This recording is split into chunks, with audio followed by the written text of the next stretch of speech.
मेरे प्यारे देशवासियों, मैं आपको एक ऑडियो सुनाता हूं। हेलो। सर नमस्ते सर। नमस्ते। सर बोलिए सर। देखिए, ये जो आपने एफआईआर नंबर मुझे सेंड किया है, इस नंबर के खिलाफ 17 कंप्लेंट्स हमारे पास। आप ये नंबर यूज कर रहे हैं? मैंने नहीं यूज करता हूँ सर। अभी कहाँ से बात कर रहे हो? सर कर्नाटका सर, वो घर में हूँ सर। ओके, इसके लिए आप अपनी स्टेट में रिकॉर्ड करवाइए ताकि ये नंबर ब्लॉक कर दिया जाए, फ्यूचर में आपको कोई प्रॉब्लम ना हो। Okay, yes sir.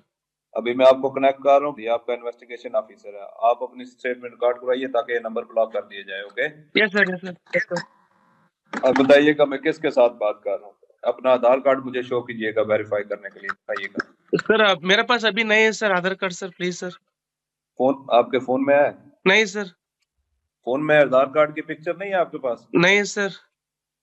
नंबर याद है आपको? सर नहीं है सर, नंबर भी याद नहीं है सर।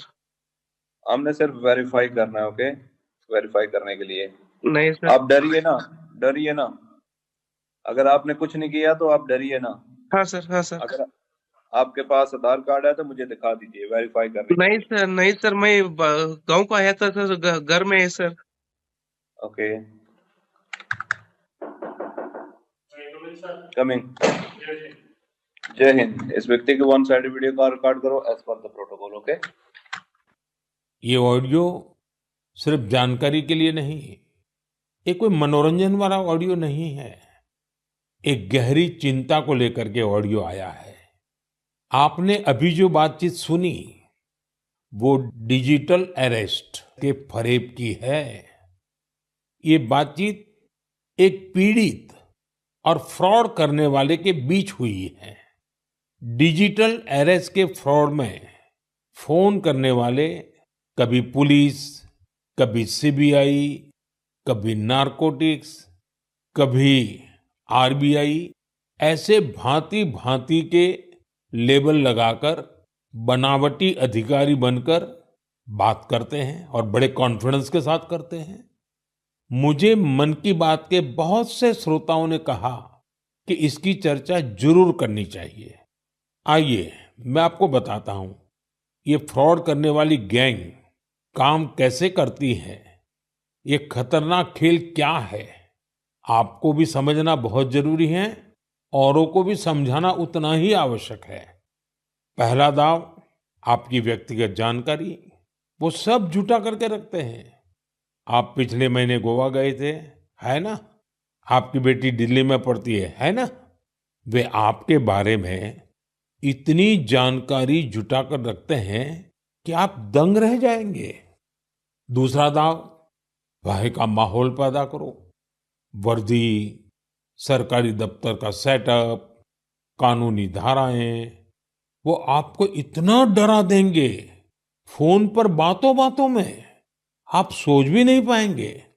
और फिर उनका तीसरा दाव शुरू होता है। तीसरा दाव, समय का दबाव। अभी फैसला करना होगा, वरना आपको गिरफ्तार करना पड़ेगा। ये लोग पीड़ित पर इतना मनोवैज्ञानिक दबाव बना देते हैं कि वो सहम जाता है। डिजिटल अरेस्ट के शिकार होने वालों में हर वर्ग, हर उम्र के लोग हैं। लोगों ने डर की वजह से अपनी मेहनत से कमाए हुए लाखों रुपए गंवा दिए हैं। कभी भी आपको इस तरह का कोई कॉल आए तो आपको डरना नहीं है। आपको पता होना चाहिए, कोई भी जांच एजेंसी फोन कॉल या वीडियो कॉल पर इस तरह पूछताछ कभी भी नहीं करती। मैं आपको डिजिटल सुरक्षा के 3 चरण बताता हूं। ये 3 चरण है: रुको, सोचो, एक्शन लो। कॉल आते ही रुको, घबराए नहीं, शांत रहे, जल्दबाजी में कोई कदम न उठाएं, किसी को अपनी व्यक्तिगत जानकारी न दें। संभव हो तो स्क्रीनशॉट लें और रिकॉर्डिंग जरूर करें। इसके बाद आता है दूसरा चरण। पहला चरण था रुको, दूसरा चरण है सोचो। कोई भी सरकारी एजेंसी फोन पर ऐसे धमकी नहीं देती। न ही वीडियो कॉल पर पूछताछ करती है, न ही ऐसे पैसा की मांग करती है। अगर डर लगे तो समझिए कुछ गड़बड़ है। और पहला चरण, दूसरा चरण और अब मैं कहता हूं तीसरा चरण। पहले चरण में मैंने कहा रुको, दूसरे चरण में मैंने कहा सोचो, और तीसरा चरण कहता हूं एक्शन लो। राष्ट्रीय साइबर हेल्पलाइन 1930 डायल करें, cybercrime.gov.in पर रिपोर्ट करें, परिवार और पुलिस को सूचित करें, सबूत सुरक्षित रखें। रुको, बाद में सोचो और फिर एक्शन लो। ये 3 चरण आपकी डिजिटल सुरक्षा का रक्षक बनेंगे। साथियों, मैं फिर कहूंगा, डिजिटल अरेस्ट जैसी कोई व्यवस्था कानून में नहीं है। ये सिर्फ फ्रॉड है, फरेब है, झूठ है, बदमाशों का गिरोह है। और जो लोग ऐसा कर रहे हैं वो समाज के दुश्मन है। डिजिटल अरेस्ट के नाम पर जो फरेब चल रहा है उससे निपटने के लिए तमाम जांच एजेंसियां राज्य सरकारों के साथ मिलकर काम कर रही है। इन एजेंसियों में तालमेल बनाने के लिए नेशनल साइबर कोऑर्डिनेशन सेंटर की स्थापना की गई है।